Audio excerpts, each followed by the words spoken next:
Rebecca, thank you so much for joining me today and to help me answer some of these questions that I've got for you. I've been really looking forward to speaking to you. So as a bit of an intro, so you're the CEO and founder of Primis Communications, and you work with e-commerce retailers and brands, focusing on the post-purchase customer experience, which is why I'm so interested in what you do. And that covers, a lot of operational elements as well as marketing and strategy. Is there anything I've missed there? Yeah, so nothing really to miss. I think, customer experience is a very big topic now for everybody, whether that's you're the consumer receiving the parcel or you're the retailer sending the parcel. Communication is just so key.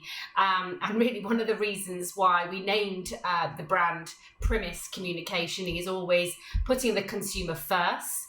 Is what primis means in Latin, and communication is all around communicating.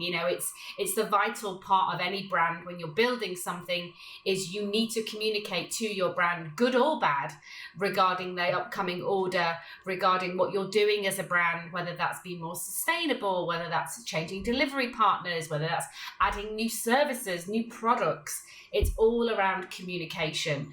And CX really now is pretty much one of the top 3 priorities across all businesses right now. So really excited to be here and talk a little bit more about it. Great. 100%. I think that's exactly what we're seeing. There seems to be this huge renewed focus around CX and loyalty and retention, essentially. So I mean, that's obviously central to what you do. So could you share what you feel is the most frequently overlooked issue potentially that creates the biggest impact for the companies that come to you looking for help and guidance? Yeah, one of the biggest things that I see right now is retention. Marketeers have a certain budget every year where they want to acquire consumers, or they want to poach their consumers from other brands that they're shopping with. We're all very much a stickler to sticking to who we like, whether that's the particular product or a particular person behind the brand or the particular service that you get with them. And marketeers start with a bucket of money every year and they throw a load of cash at acquisition to new customers. And that is always one thing that we come in to really kind of educate and work with retailers on. It is, yes, you have a budget of retention and loyalty and new customers, but how well do you actually know your customers post-purchase element? And that really is down to, if something has gone wrong, are you aware of it? And if it has gone wrong, how are you communicating that element to them? Because we've all been a hindrance, an issue when we've had something go wrong within the supply chain. Case in point for me, I ordered something that should have been here on Saturday, and I had zero communication, and they didn't make it easy for me to find out why my parcel wasn't here on the allocated date told me. And I received the parcel today. Now, for me, my consumer head is going, I won't buy from you again because you took my money. You told me it was going to be 3 days. It wasn't 3 days, actually 5 days. And I understand because I'm in that nature of knowing what's going on with Brexit and supply chain, but not every customer thinks like this. So how do you break that down and tell marketeers through to e-com, through to digital, right through to logistics of how are you going to tell that consumer that, there is going to be a delay of this, and what way and what channel are you going to communicate? Is that email? Is that text? Is that WhatsApp? But when you're just buying fashion and apparel or general bits you want to purchase, you want that experience, whether you're spending £20 or up to £5,000 on a luxury brand. How are you going to keep that seamless experience so consistent? Because you've spent so much money getting them to your site, getting them to buy with you. You've built that emotion. They've built that connection with you. They're excited. They've parted with their cash, but also they're going into that sort of imposter syndrome where you're thinking, do I really want this now? Do I want this? Should I cancel the order? Have I got the money for it? And if you start to have no communication, you start to think, actually, I don't think I want this now. Or if you have that excitement and that real education piece, they're going to get excited about that order and they go, oh, wow, how easy, how seamless that experience was. I'm going to go back and repurchase, but I'm going to spend more money this time because I've built awareness with them and I've built trust with them and they've delivered on what they've promised. And that is always one thing that retailers sometimes lack on. What you're promising, you're never delivering it. Case in point for me at the weekend, you promised it would be here by Saturday. It wasn't. It arrived Tuesday at 12 o'clock. When planning the operations and setting up the online business, if you had to identify and summarise a few key areas of consumer experience, maybe like tips and tricks that have the biggest impact on retention and loyalty, what would they be?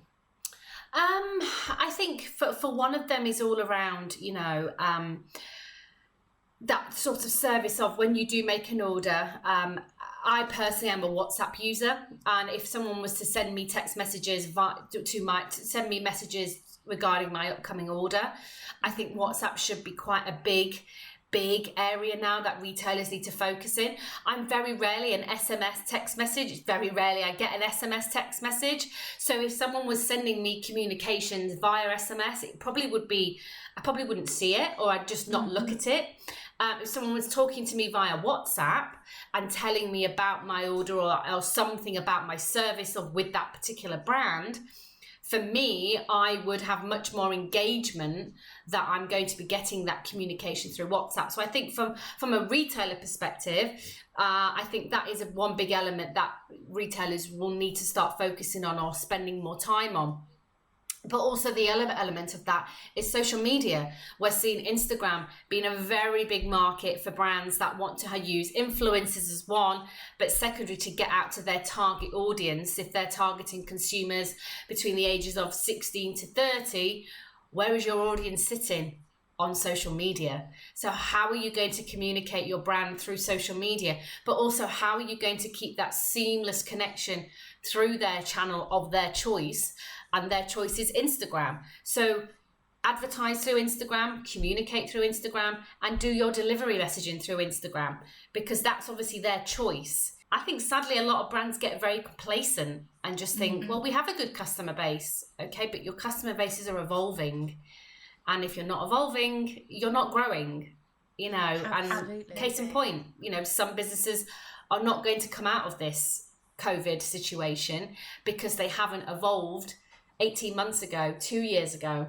And we've seen that with retailers having to quickly adapt more online because their entire stores have closed and their entire presence is purely been online. So it's how you're going to keep up with that over the next couple of years and years to come. Absolutely. That's really interesting that you kind of are recognizing the different methods of communication, because I think it's already happened in that pre-consumer, everybody's concerned with marketing and how to reach their audience. And I think that it's not standard to even have tracked delivery and SMS updates, but like you said, there is a next stage from SMS. There is, meeting them exactly where you're trying to sell to them on Instagram or TikTok, whatever that is, but continuing that all the way through the delivery experience. That whole post-purchase thing needs to be wrapped up exactly, like almost to mirror what it's like pre-purchase. Like you look at different ways that you're buying, you look at convenience. If I have to go and buy something online and I'm sitting in my living room and I'm on my phone wanting to buy an item of clothing, let's say, and I have to sit there and go and find my purse and enter my bank details, am I going to do that? Probably not. Do you know what? I'll do it tomorrow. I can't bother to go and find my purse and dig out my card details. I just want to do it through my Apple Pay, or I want to do it through my PayPal account.